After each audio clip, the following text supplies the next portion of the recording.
There is a system inside you that was not taught in school, not printed in any manual, and rarely mentioned in the noise of everyday life.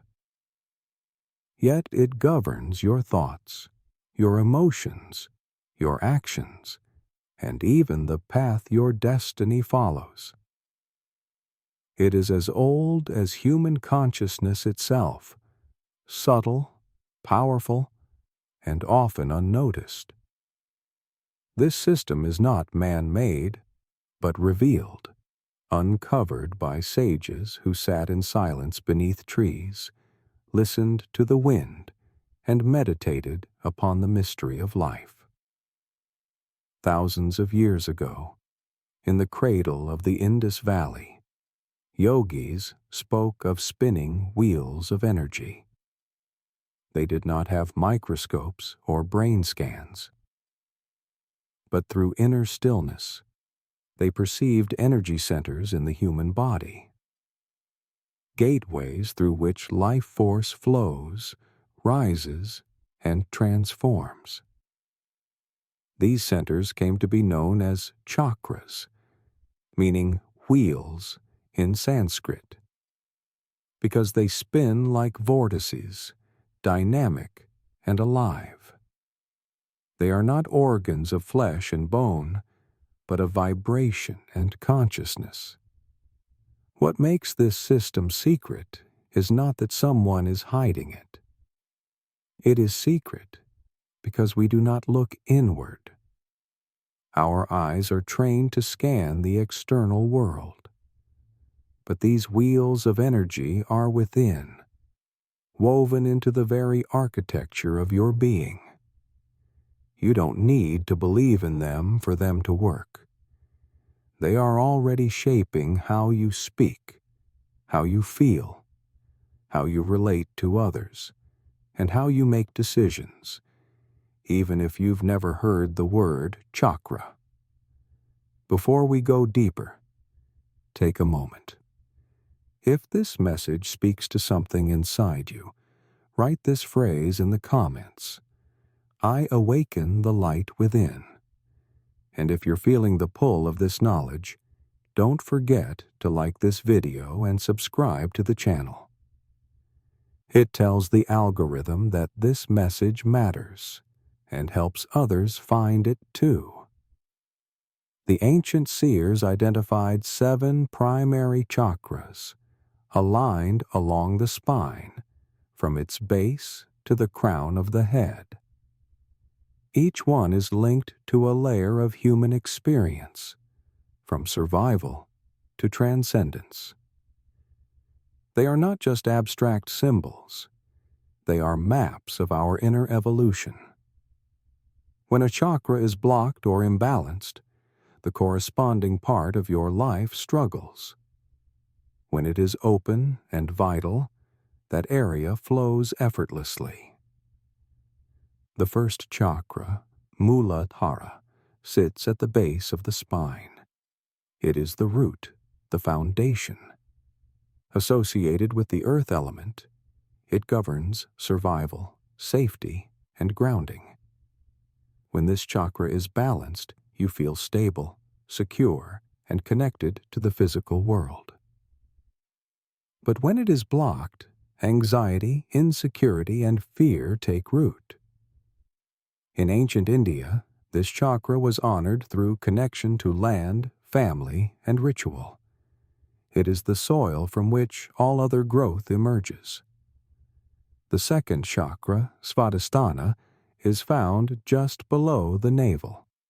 It is the seat of emotion, pleasure, and creativity.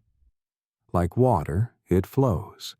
It governs how we relate to others, how we experience joy, and how we express ourselves.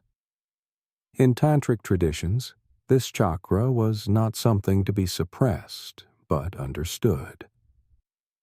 Sexuality, emotion, and art all arise from this center.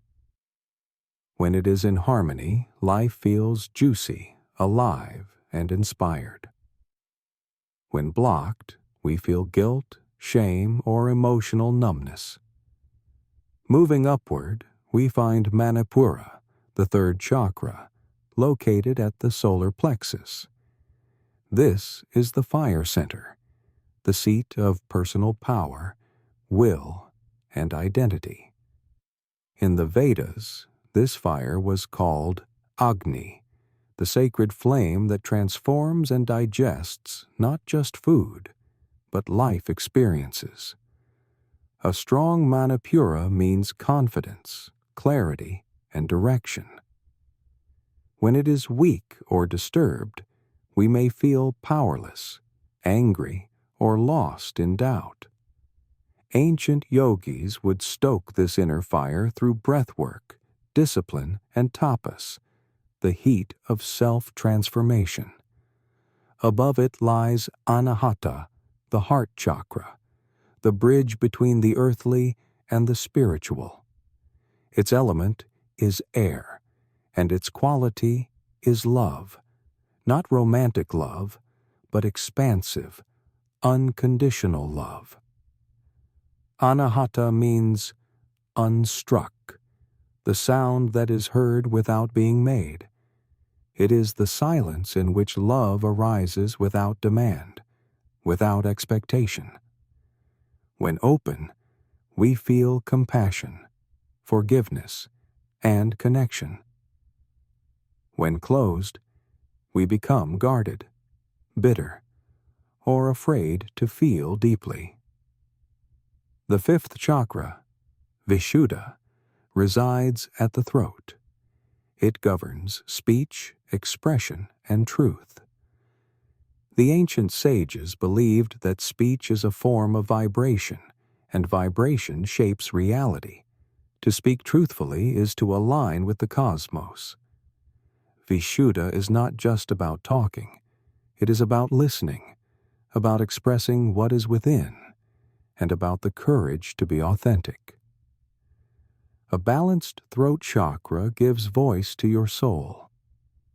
An imbalanced one can lead to silence, lies, or miscommunication.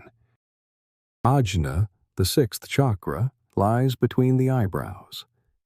It is the third eye, the seat of intuition, vision, and insight. In many yogic traditions, this is where the mind transcends thought and glimpses the deeper reality behind appearances. Ajna allows you to see clearly, not just with your eyes, but with your inner awareness. When activated, it brings clarity, foresight, and the ability to trust your inner guidance. When clouded, we get stuck in illusions, confusion, and overthinking. At the top of the head sits Sahasrara, the crown chakra. It is not merely a point on the body, it is a gateway. Sahasrara represents pure consciousness, the unity of all things, the infinite. In the Upanishads, it is described as the 1,000-petaled lotus that blooms when the self realizes its oneness with the universe. This is the realm of silence, stillness, and transcendence. When awakened, it brings peace beyond understanding. When dormant, we feel disconnected, lost in separation, and cut off from meaning. These chakras are not just energy points, they are evolutionary steps. Each chakra invites you to master a lesson. From grounding in your body, to opening your heart, to transcending the mind. The journey upward is the journey inward, and the ancient yogis mapped this path not through theory, but through deep personal experience, solitude, and practice.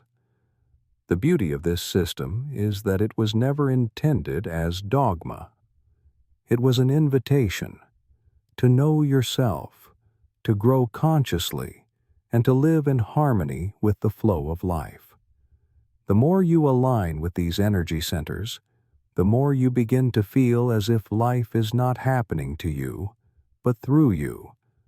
What once felt like chaos starts to show rhythm. What once seemed meaningless begins to speak in symbols.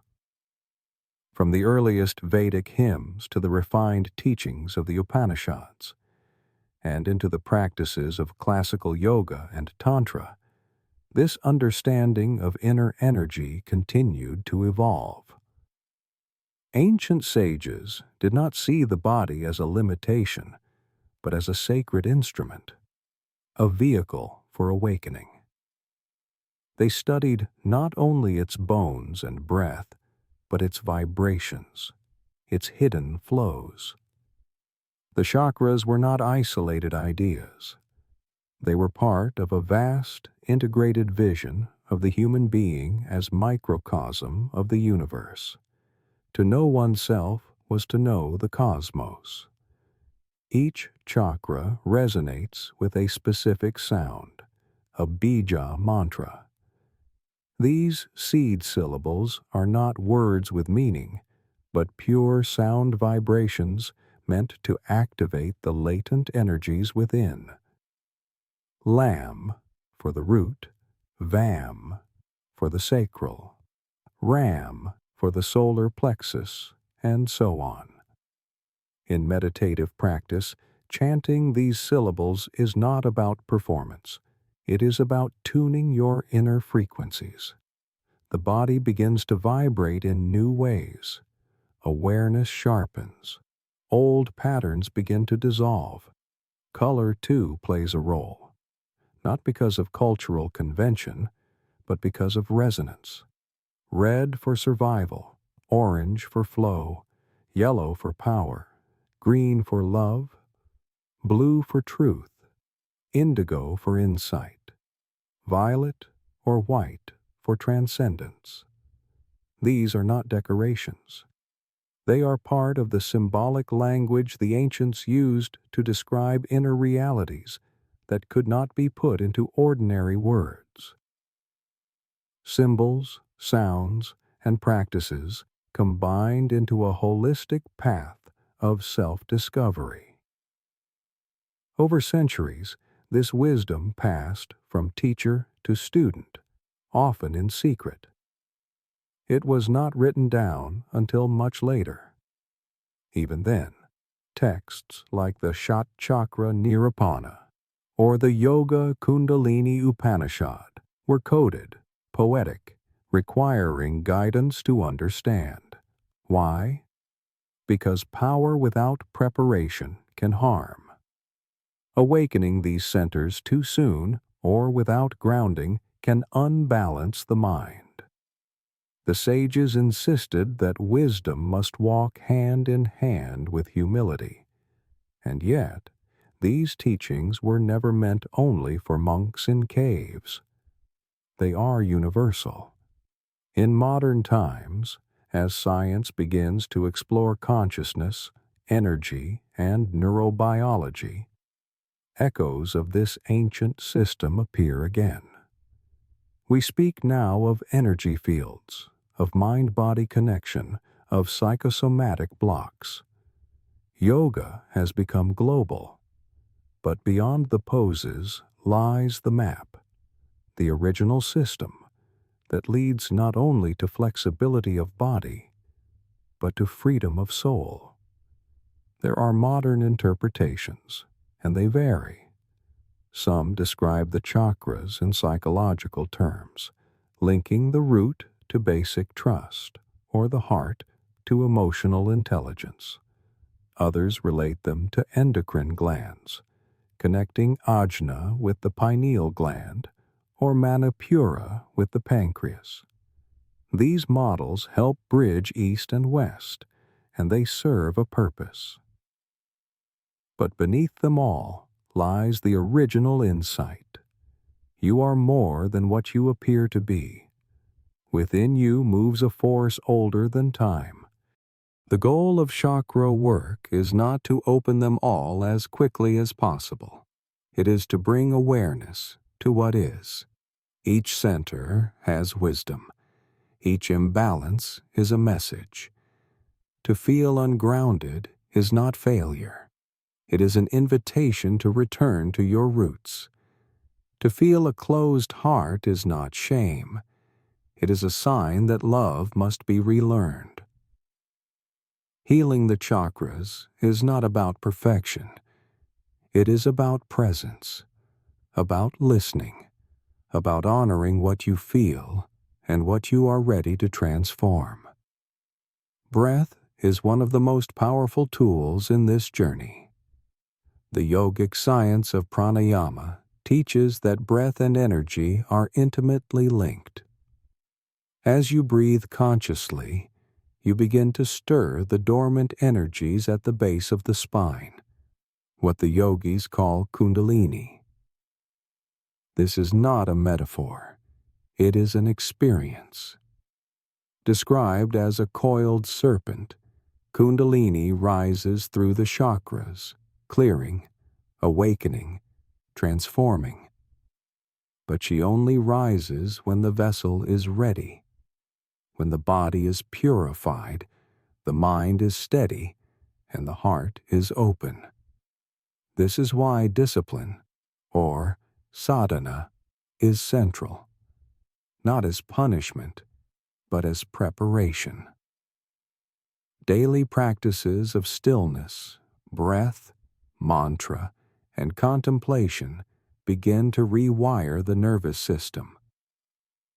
You become more attuned, more aware. The outer world may remain the same, but your perception shifts. You respond instead of react. You feel joy for no reason. The mind quiets. And in that silence, something ancient begins to stir. Different paths use different methods. In Kundalini Yoga, dynamic movements are paired with breath and sound to awaken the energy. In Kriya Yoga, breath control and spinal attention gently guide it upward. In classical Raja Yoga, the focus is stillness and meditation. Tantra, often misunderstood in the West, honors all energies, including desire, as sacred fuel. The paths may vary, but the destination is the same: inner realization, unity, freedom. What makes this system timeless is that it meets you where you are. You don't have to become a saint or renounce the world. You only need to turn inward. Begin to notice, begin to feel. Where does your energy stagnate? What emotions do you suppress? Where do you feel strong? And where do you feel hollow? The chakras are not beliefs. They are lenses, ways of seeing yourself more clearly. And in this clarity, change happens. Not forced, but natural. The more your root chakra is balanced, the more grounded you become. The more your heart chakra opens, the more you trust. The more your third eye awakens, the more you see through illusion. It is not magic. It is awareness. And awareness, when sustained, becomes transformation. Today, many speak of awakening. But what is awakening, if not the recognition that you are not just a body, not just a personality, but a field of energy, light, and consciousness? That beneath your roles and stories lies a presence untouched by time. The chakras are signposts on that road, not to somewhere else, but to the truth that has always been inside you. In ancient temples, sculptures often depicted deities with symbols of the chakras embedded in their bodies. This was not decoration. It was a reminder that divinity is not out there, but within. That your body is a shrine, your breath is a prayer, and your awareness is the flame that lights the way. Throughout history, Seekers have followed this flame through forests, deserts, monasteries, and cities. Whether they sat under a Bodhi tree or in a quiet room at dawn, the journey inward has always been the same. Not a flight from the world, but a deeper arrival into it. Not an escape from suffering, but a transformation of it. And the chakras, these centers of subtle energy, have been the silent companions of that pilgrimage, guiding by their presence, revealing by their balance, and inviting by their activation. In the root chakra, called Muladhara, we find our connection to earth, our sense of survival, stability, and belonging. When unbalanced, we feel anxious or scattered, but when strong, we walk through life with grounded confidence. This center teaches us that spirituality is not about floating above, but about being deeply rooted, fully present. The earth supports us, and this chakra reminds us to support ourselves. Above it, in the lower abdomen, Swadhisthana flows, the seat of emotion, sensuality, and creative life force. Water is its element, for it reflects and adapts. When this chakra is open, joy flows. We allow pleasure without guilt, expression without shame. But when blocked, emotions stagnate. The teachings of this center remind us feeling is not weakness. Feeling is how we connect to the pulse of life itself. Manipura, the solar plexus, glows with fire. This is the domain of willpower, identity, and purpose. It is where action is born. A balanced Manipura chakra fuels us with motivation without aggression, confidence without ego. It teaches us to act from the center, not to dominate the world, but to radiate from our truth. And when our inner fire dims, we are reminded to return to this flame, to stoke it with breath and resolve. Anahata, the heart, is the bridge between the earthly and the spiritual. It is not only the center of love, but the seat of compassion, forgiveness, and connection. Its element is air, light, expansive, ever-present. When the heart chakra is closed, we isolate, we harden. But when open, we experience a love that is not bound to condition or reason. This love does not grasp. It shines, and it asks nothing in return. Vishuddha, the throat chakra, governs communication and expression, not just talking, but speaking your truth, listening deeply. Its color is blue, its element is ether, and its power is freedom through honesty. When this center is open, words become instruments of healing. Silence becomes sacred. We stop performing and start aligning. And in that alignment, our voice becomes an extension of our soul. Ajna, the third eye, is the seat of intuition, vision, and perception. This is not about fantasy or imagination. It is about clarity. Seeing things as they are, not as we wish them to be. When the third eye is activated, we move beyond logic into knowing. Decisions come from a quiet confidence. Illusion fades, and we begin to understand that reality is shaped not only by what we see, but by how we see. And finally, Sahasrara, the crown, the 1,000-petaled lotus that opens us to the infinite. This chakra is beyond element, beyond form. It connects us to what is eternal, divine, and formless. Here, duality dissolves. There is no longer I and world, but only presence, only being, only awareness. It cannot be forced open. It opens in grace when the lower centers are stable and the inner path has been walked with devotion. When all chakras are in harmony, energy flows freely. Life feels whole, even amidst difficulty. We no longer chase meaning, we embody it. No longer fear change, we dance with it. The system that once seemed hidden, controlling our thoughts, habits, and emotions without us knowing, is now known, illuminated, transformed.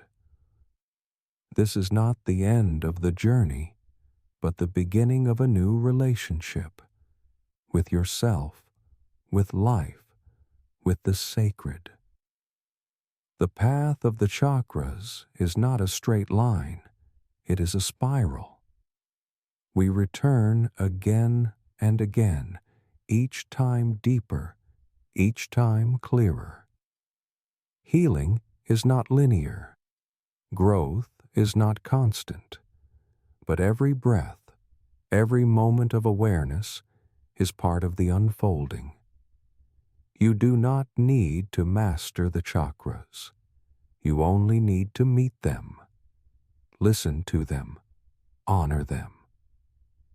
In doing so, you honor the ancient lineage of those who walked this path before you. And you honor the spark within you, that eternal light that has waited patiently for you to remember. If this message resonates with you, take a moment now to affirm your presence on this path. Write in the comments, "I align with the energy within." Let this be your signal, your declaration. And while you're there, if this video brought you insight or peace, please consider subscribing, liking, and sharing it. Each act of engagement helps this wisdom reach others who seek the same light. May you move through life not asleep, but awake, not fragmented, but whole, not searching for truth outside, but discovering it within. The chakras are not myth. They are not fiction. They are the sacred code written into your being, waiting to be read, remembered, and realized. And now, as this exploration comes to a close, return to your breath. Feel your body. Feel the presence of something deeper, steady, quiet, and vast. That is you. That has always been you. And it will never leave. Upasaniya le the secret system that controls your life without you knowing. What if there was a hidden system within you, silently shaping your thoughts, emotions, decisions, and even your destiny? A structure so subtle, yet so powerful that most people go their entire lives without ever realizing it exists. This system is known as the chakra system. Rooted in the ancient yogic and Vedic traditions, the chakras are not just spiritual symbols. They are real centers of subtle energy that govern every aspect of your being. From your sense of safety, to your ability to love, to your capacity for insight and awakening, The chakras influence how you experience life from within. But how does this system really work, and why have we forgotten about it?